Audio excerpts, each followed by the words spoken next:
the brakes, please.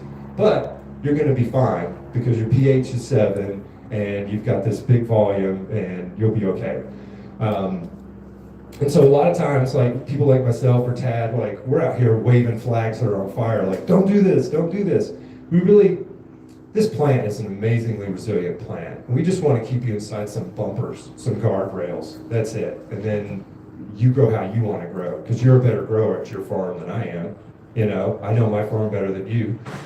And then nutrient balance, focusing on macro versus micro. And when I was young, macro is NPK, micro is calcium, magnesium, and sulfur. And there's a transition now where calcium, magnesium, and sulfur are kind of included in the macros, and our trace are our micros now. So there's been a switch just academically over the past.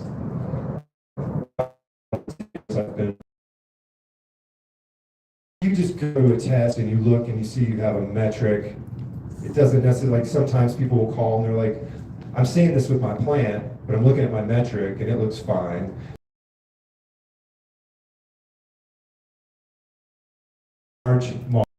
It travels only in the xylem, so it's evapotranspiration reliant. And so if your VPD's off, or and I'm gonna pick on elevated later. I've got a little calcium picture that we got compliments of them. If your airspeed from your fans is too high, you'll see that calcium deficiency. You'll have plenty in your plant, but it's not getting in there. So it's not enough to recognize, like visually ID your plant. Magnesium, super easy. Lower and mid plant intraveinal chlorosis, it's a dunk. But why is it not getting into the plant? Do you not have enough? Or is there something else that's preventing it from getting into the plant? So the point, the takeaway, I guess, from what I'm trying to get across is like, don't just stomp the gas for more fertility. Figure out what exactly is going on before you just put more on. Like Steve Solomon calls it the Samoa approach. Just put Samoa on all the time, you know. Water. I'll go over this pretty quickly today. This is something we could do a 3-4 hour talk on. Dram already covered way more technical stuff than I'm qualified to talk about, but I do know a lot about water. pH and alkalinity. People are always fixated on what's the pH of your irrigation water. We need to know the alkalinity as well, because if you've got low alkalinity, your pH could be pretty crappy and you'll be fine. If you've got just a little out of range and your alkalinity is really high, it's going to be a big impact. And so the first thing you should do with any new grow is get a water test. It's the most overlooked test I think that's out there. I do mine through Logan. I heard somebody mention yesterday that when they send in their, I think it was Adam doing the tour, when they send in their soil samples, you guys send in some of your irrigation water, because that's going to give you a very realistic look at what your plants are actually seeing. So that's a nice tip, and that's something that I think everybody should be doing. Water, find out where your water's coming from. Some folks are municipal, some folks are on wells. Some folks who are municipal are actually on wells, and those wells get rotated around during the season. So you might test great and think you're fantastic, and then all of a sudden your chlorides are through the roof. They moved the well. And so talk to your water company. They're not going to grill you. We don't have to hide anymore. Ask them all the questions you want. Hardness is, it's usually calcium bicarbonate. It's only usually a problem for folks using drip tape, drip emitters. It can skew your cation balance, calcium, magnesium, potassium, your productive cations. We don't want sodium in that mix, but if it's high enough, it can impact that. So that's a metric that if somebody's working with drippers, I usually try to talk to them and see what we can do about that. If you do get a water softener, and I never recommend water softeners in water treatment and cultivation, but if you do, instead of using sodium, like soft water with sodium is great for washing dishes, washing your car. It's horrible for you as a human to be drinking. You don't want extra sodium. And it's horrible for your plants, so use potassium instead. They have resins that are impregnated with potassium instead, and so that's a much better thing for us as cultivators and us just as human animals to drink. Your NPK, calcium, magnesium, and sulfur, those six are the main drivers of the morphologies that we see in our plants, our terpenes, that kind of stuff. And I'll get into the macros here in just a minute. And then there's very rarely a situation, unless it's off of a well these days, where somebody's got super high nitrogen or something in their water. It's usually, even bad water is usually within the tolerances of the NPK side of things. It's usually the sodium and the chlorides that are why we're calling water bad. That are heavy metals. Heavy metals will not come up on a standard water test. That's a different test. So we will get your sodium and chlorides, but we won't get it off of that. And then just a note on how water moves. Most of us have been pouring water into glasses for a long time, and in our head, intuitively, we can't help but think that's how a pot fills up. The pot actually fills from the top to the bottom, because you've got two factors with water. It's a polar molecule, so it wants to hold on to itself. That's how you get that little concave bubble on a glass of water. It's holding on to itself. And so there's capillary action. That's why sips work. You know, we've got all this great organic matter. It's going to grab hold of that, and it's going to start crawling up. And then if we're top watering, eventually we get enough water to where gravity starts to defeat the capillary action. And challenge people to think, you know, like, what's your plant's biological in your plant? Answering a question for yourself. Because it's incredibly important to me for my mental health, my physical health. I've had more injuries than Evel Knievel, and if it wasn't for my morning lubricant, I couldn't get out of bed. Cannabis has fed my children, put a roof over my wife's head. It's done everything for me. So it's a very amazing, very special plant to me. It's not making those secondary metabolites for Brandon. It's making them to keep pests away. It's making them as a role that the plant needs. And so ask your question, you know, yourself, like, what's my plant doing? Why? And then how can I manipulate that? My crop steering, you know, trying to turn up my terpenes, my cannabinoid numbers, whatever. Ask what the plant's doing. Just a real quick note, this is a topic we could go on for a long time, could do its own talk. Osmotic stress, but it's a thing that we throw out a lot of. Like, oh, you're looking at high osmotic stress, and then we don't explain what it is. So basically, if you overfeed, we reverse the gradient by which fertility and water flow into your plant. And so while we want to hit these sufficiency numbers, we don't want to do the Samoa approach, because you can create enough osmotic stress, it starts to really impact your plants. And so kind of like with pH, it's not something that you might not see it immediately. It might be this kind of slow energy drain on your plant, but it's something to keep in mind. And then again, I'm going to be over here after this talk at the KISS booth. If you've got questions, these are really expansive topics, and I'm trying to just kind of hit some talking points. If you got questions, please come talk to me. There's nothing I like to do more than talk about growing cannabis. The fertility side of things, this is just a little note about our KISS Organics dichotomous key. When I joined KISS, I put a dichotomous key together. Cannabis, you know, everybody's familiar with those posters. This is what this looks like, this looks like, this looks like. A lot of those look pretty similar. I mean, these are just some AI generated. These are not the images we use. These are just some AI generated. They look pretty similar. And so it's really important to have a path. And so if you've got a dichotomous key, I think everybody's used one. It's just, you can go left or right. You can only do one or the other, and it'll lead you down a path to diagnosis.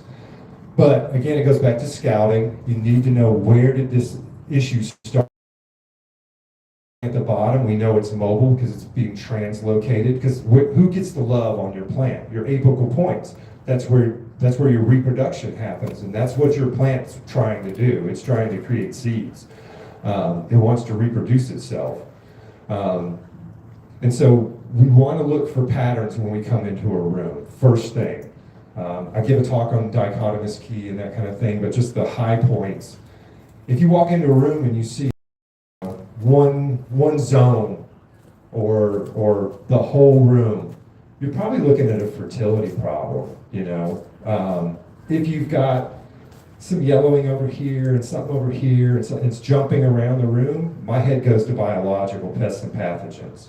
And so look for those paths. Make sure you're on, you know, when you're doing your scouting and scoping, that you're looking for those patterns as well. And then make sure you're maintaining and managing your environment. There's a lot of folks, like I've been in grow rooms and facilities where, you know, the guy's like so proud and he's pointing at me at his VPD on the controller, and I'm like, this is great, but your temperature's 60 degrees. You know, you're killing the VPD game, but what's your harvest coming out of here at 60 degrees? And so your environment's a big part of this, and you got to ping your environment as well. And there's some really great environmental people here, starting with Nadia. Part of what you've paid for here, ask questions. These people are here for you. We're all here for you guys, so ask your questions. Overwater, underwater, and pH. The reason I have those three there is because when you go to diagnose a plant, the symptoms of overwater and underwater, what's happening to your plant? You're getting fine root tip death. And then pH.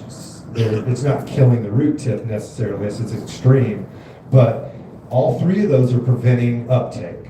And so you could look at three plants, one underwatered, one overwatered, and one out of range. They all look the same. You're going to treat them differently. One, you've got to fix your pH. One, you've got to let dry out. And one needs some water stat.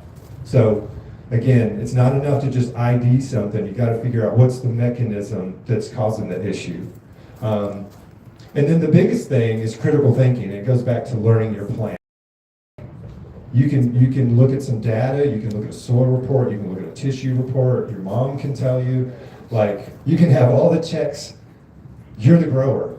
If you see your plant doing something you don't like, take control. So linking minerals to plant health. These are just like a quick nitrogen, NPK, calcium, magnesium, chlorides, and sodium. We've talked about micronutrients and how you don't want to chase your tail on those. How chlorides and sodium, we want to keep those down. Everybody hates flushing. Magnesium, it's a central element in a chlorophyll molecule. That's why week 2, week 3 on high intensity LEDs that are too close, we see a magnesium deficiency. There's plenty in the soil, you just got way too much light for a young plant. And since that magnesium's in high demand to fill that chlorophyll molecule, it's just not enough getting into the plant fast enough. You can do a foliar, 2 tablespoons of Epsom, or you could just back your light off a little bit. It'll do the same thing. And so again, it's not just enough to see what it is, you've got to figure out why. Calcium, we see the tissue, like the necrosis, the tip burn, little serrated edges. Everybody's seen it. And again, that's one that's really almost always VPD or airspeed driven. I almost never see a deficiency. Potassium is really easy to ID. Marginal chlorosis, yellowing around the margins of lower leaves, going to rapid necrosis and moving up the plant pretty quickly. I have seen people misdiagnose. They had a russet infestation and they were watching this, what looked like a potassium issue moving up the plant. And because russets do move slowly sometimes, they were still cranking out. I think they got 2 rounds out where it really got bad. But so scope, scout, and then like if you've got IPM people, don't send that person on the set. Don't have them start at this chair and go the same pattern every day. Mix up your patterns. Make sure you're looking at your plant from this side too. You know, so that's important. Potassium is hard. You want your potassium to kind of stay 1-to-1 with your nitrogen throughout the round. It's really important for the immune system of the plant, and it's tied to your harvest metric pretty tightly, you know. So a lot of folks, just as an automatic, you know, as long as your numbers are reasonable even, I'm usually going to provide a secondary potassium sulfate application right around day 21 of flower, just to make sure that your plants are stacking that whole time.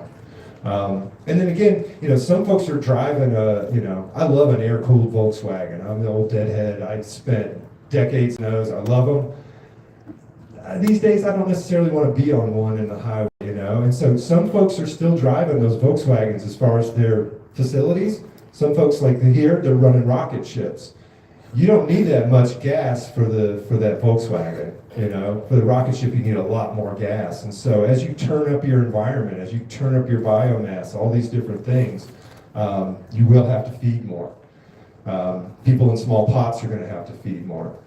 But potassium is an important one to keep your eye on. Phosphorus, I think the hydro world has really forced this message of you need potassium and phosphorus for flower. You need phosphorus the whole time. If you're propagating and you want healthy clones, you need calcium and phosphorus.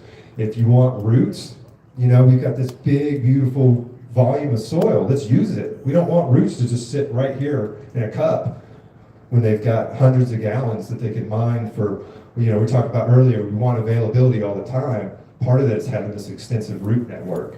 Phosphorus is crucial for that. And phosphorus, we'll talk about it in a minute, phosphorus is the one that kind of hides. It's stunting, it's a new cultivar. You're like, this one's just not a big plant. Maybe you just don't have enough phosphorus. And then nitrogen drives the train. Because nitrogen drives the train and because it gives such a beautiful response, you can burn plants up in organics. I hear people say you can't all the time. You can. And you definitely don't want to have high nitrogen at the end of a round. Diminishes terpenes, lowers your yield, delays senescence. So you don't want heavy nitrogen at the end of a round. So nitrogen, nitrate, ammonium, nitrite, or an organic nitrogen held in the arthropods, bacteria in your soil. So there's a bunch of different forms of nitrogen, and it's never static. Every water event, every input, it's constantly cycling. So when we talk about accuracy of soil tests, when we talk about this small little window, it's a small little window of just this moment of what you've got. And floats, these are AI images. And I kind of told these AI images what I wanted them to look like, because there is, again, this classic textbook definition of what nitrogen deficiency looks like, which is this lower leaf yellowing, leaf abscission, meaning the leaf will pop off rather than just stay go necrotic. It's going to fall off yellow. These classic images don't always marry with what we see in our facilities. We've seen an entire plant. I have tissue testing from around Tad did at his house. And he called me and said, what do you think? And the whole plant was kind of light yellow. It looked like classic sulfur deficiency. He said, the room's loud. I said, okay, interesting. And we tissue tested it, and sure enough, it was nitrogen. Now, is that a case where maybe if he had come earlier, and maybe it was just down here, but after, we were talking, and he's like, it's the whole plant. And so it's not always going to line up with these classics, but I think it's important to learn the stereotypical classic symptoms, because that's going to help you navigate. There's a lot of different ways. In small pots, fish hydrolysate is your best friend for nitrogen. It's super easy. Small pots are hard for organics. Tad talked a little bit about the farming machine, animal farming machine in this country, and it's not a pretty industry. Having grown up on a farm and being pretty traumatized, killing a lot of animals as a young person. I have a twin brother. He's vegan and wants a veganic mix as close as he can get. Me, I see it totally differently. If I'm going to kill an animal, I don't want the bones going into the landfill. I want to recycle it.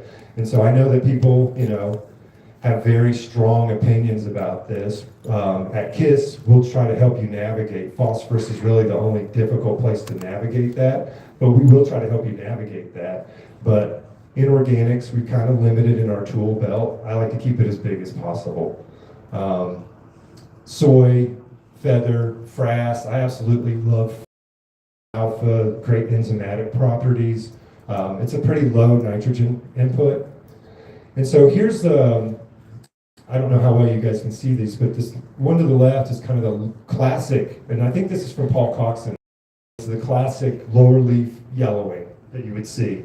But then here's a picture of that round from Tad's that the whole plant's just yellowed out, kind of lime green and yellow, and tissue tested, and sure enough, it was nitrogen. Phosphorus, again, really important for roots, really important for flower set. Kind of hides in the background. If you've got short, clubby roots when you're pulling your plants at the end of a round, check that phosphorus number. Your roots should be moving if you've got sufficient phosphorus. And what you're usually seeing is these purple pigments, these sugars, these anthocyanins, and because you don't have the phosphorus there, phosphorus is your energy exchange in your plant. And so if that's not there, you can't convert those sugars efficiently. That's why you get the purpling in the plant. Obviously, genetics, temperature can do that as well, but if you know your cultivar, real high intensity light, you'll get like a sunburn purpling sometimes. Short clubby roots, stunted slow growth, really dark plants. Like a lot of times I'll have people reach out and they're like really stoked on these just dark, almost blue plants. And I'm like, I bet we can up that harvest next round. Let's get some phosphorus in there.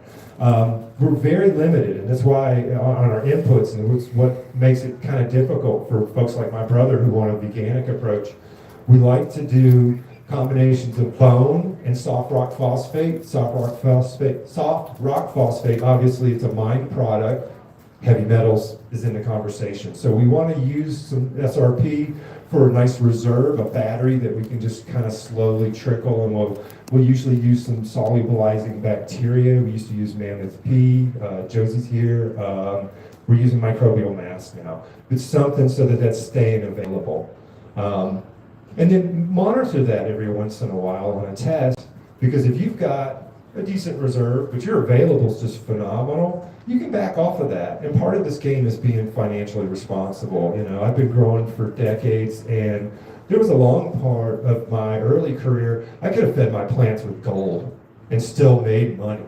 Nowadays, it's very different. So you need to know all your inputs, where your money's going. And so if you're in small pots, or you need an immediate bump of phosphorus, fish hydrolysate, something like Pacific Grows CFOS, it's a low nitrogen fish hydrolysate. They're all stabilized with phosphoric acid. It's a cheat. Those jugs, my wife calls it, my kids call it the stinky chocolate milk. And so nobody's washing with that stuff. It would be way worse without that phosphoric acid. I cheat. It's a way for me to get, available phosphorus really fast if I've got a plant that needs it. And then with pH and with phosphorus, and it's something that I talked to Jared a little bit about, is I'm really impressed with their slurries, how great, I got to give it up. I see a lot of facilities. This facility is mint. Their canopy management, fertility, everything looks beautiful here. And I love to find problems. I love it. I love to find problems, and I can't. It's beautiful here. And I was really impressed with how healthy the plants look like, because I do worry about with pH and phosphorus. One, if I give a pH recommendation in an application to ag lime, just bring your pH up. I'm doing that by volume, and I worry if that sits on the surface that you get a skewed pH range there.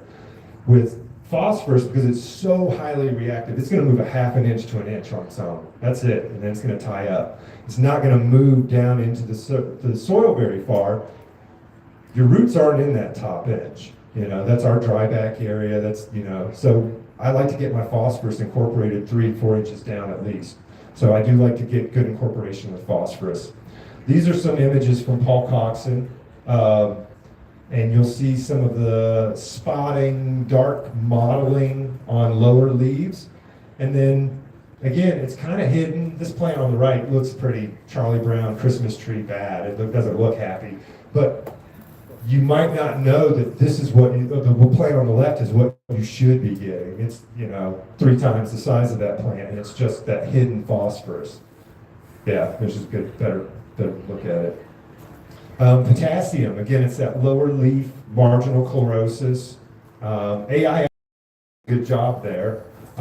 It usually goes really rapidly from those marginal chlorosis yellowing to dead material. I do like the secondary applications. And for folks that like, I target a lot of my approach based off of, I don't know any growers that have enough labor.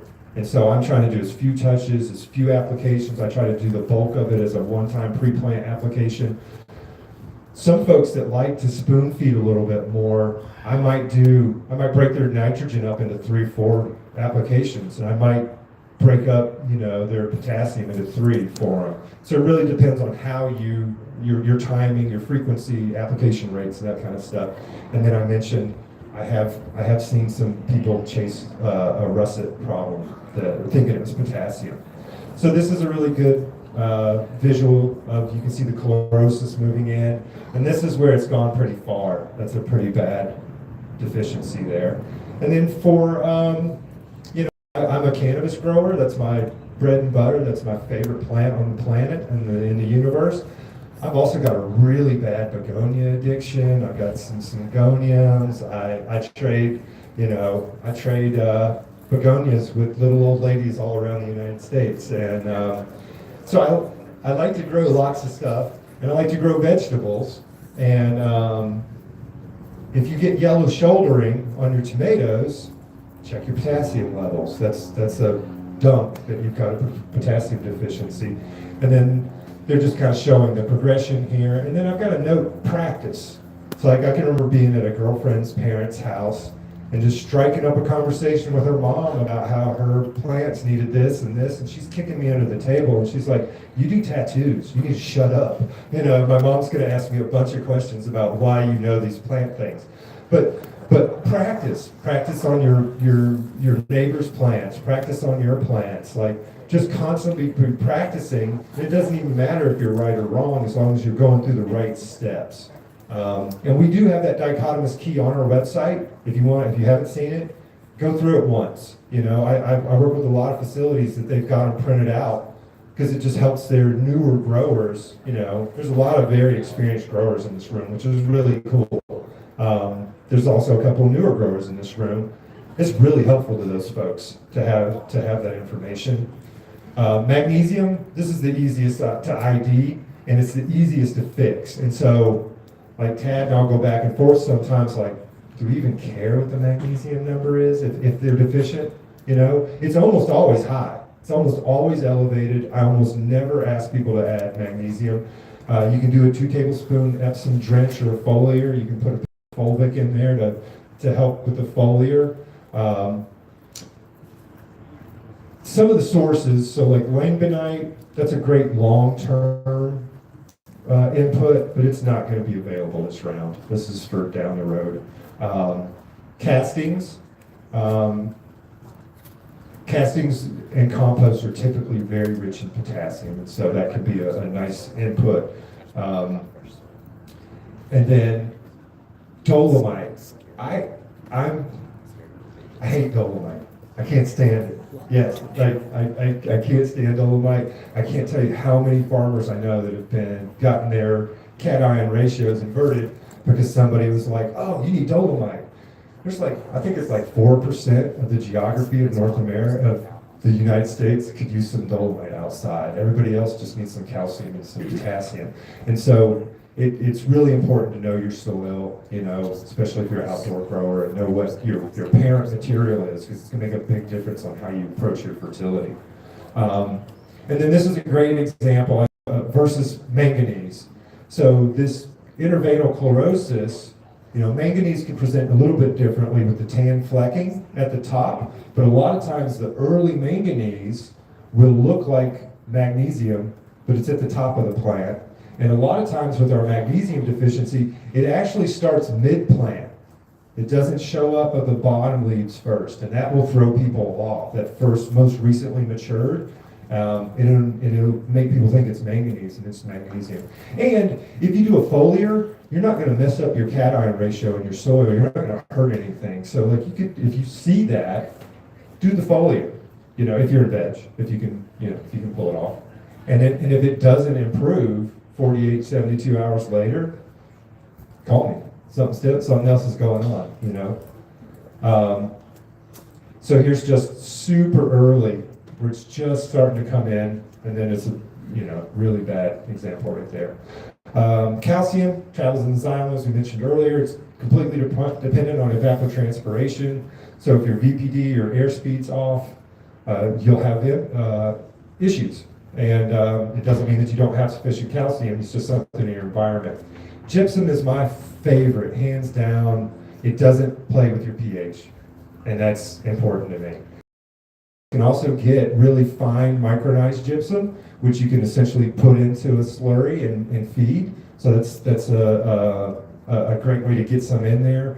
Ag lime, gypsum, oyster shell's an old favorite. I have moved away from kelp, oyster shell, all the mined products, and it doesn't really matter for my personal grow, but I have to advise people that are doing facilities, and so heavy metals is always at the front of the conversation for me. So I try to mimic my personal SOPs to reflect what I tell people to do.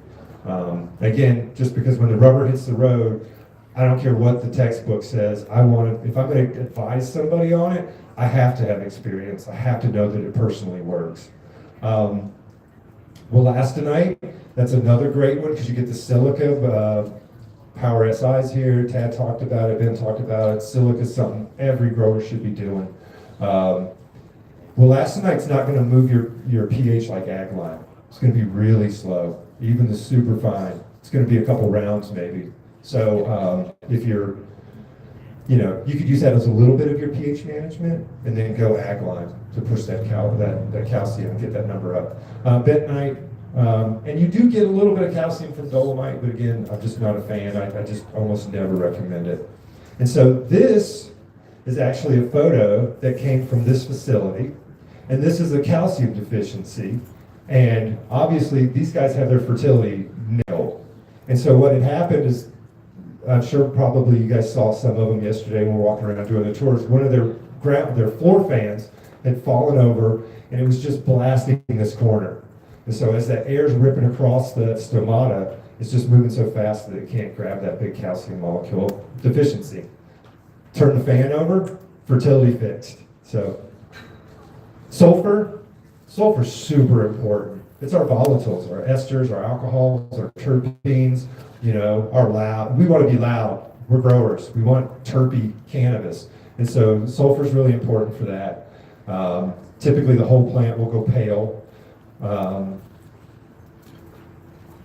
lot of times it starts again with this most recently matured, but then it'll spread to the whole plant really quickly with sulfur. This is just a nice progression from Paul Coxon of the progression.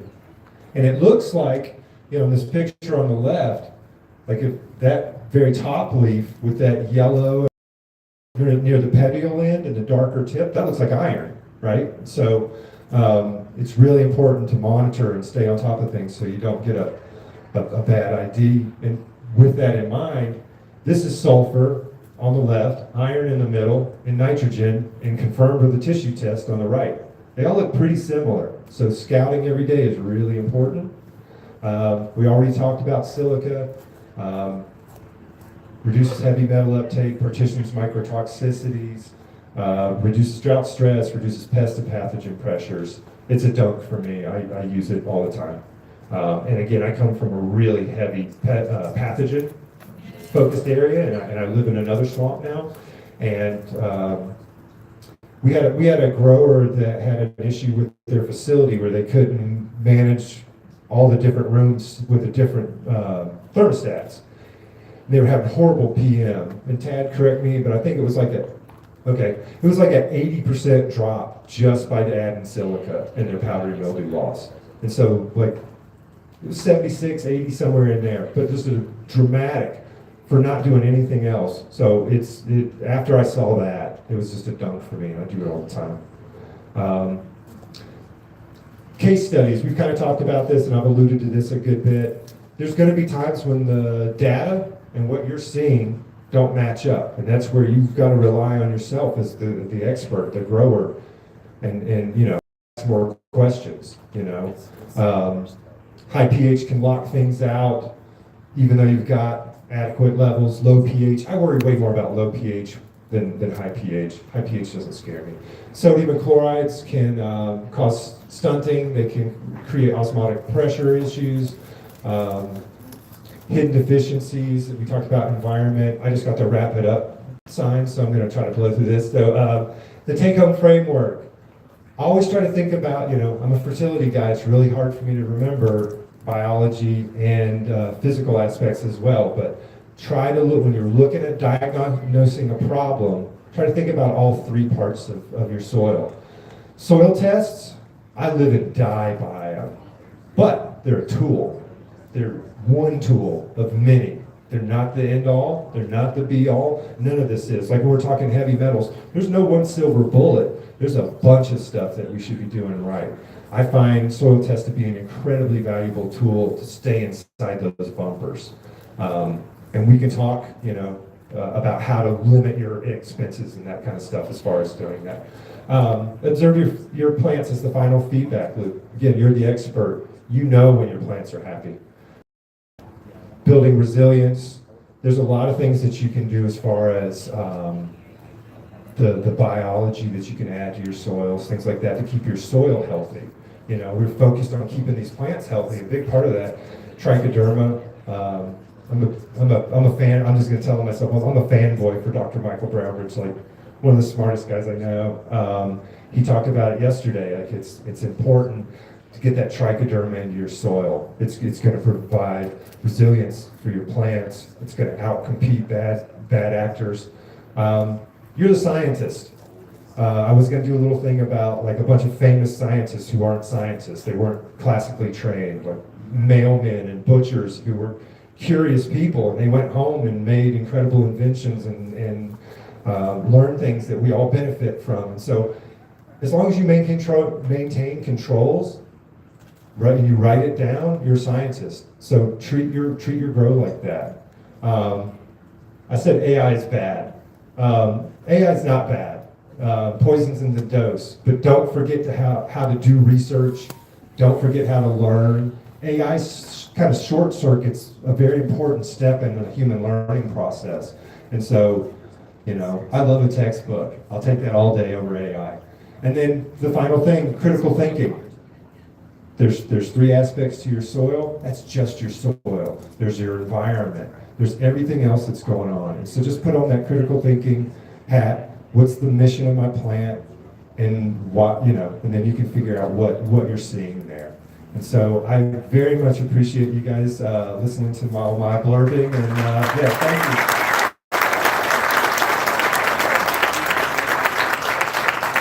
All right, so thanks, Brandon. By the way, that was a lot of information. Right now, we're going to have a couple changes to the plan, just to give you guys a heads up on the agenda side. So right now, after this talk, Dry Flower is going to be doing a demonstration of their harvesting and what that looks like. They're going to be right here. There's the Dry Flower gentleman right there. You can go say hi. And he will be taking you through that. Well, actually, I'll tell you what. Let's give it like 2 minutes, 5 minutes, and then head over there so you guys can go use the bathroom, smoke break, whatever. Food is almost ready. So probably in the next 15 minutes, the food will be up and running. You can just make your way over there, just like yesterday, and we'll have food available. And then also DRAM. Jared, who spoke earlier, is going to be right where that gentleman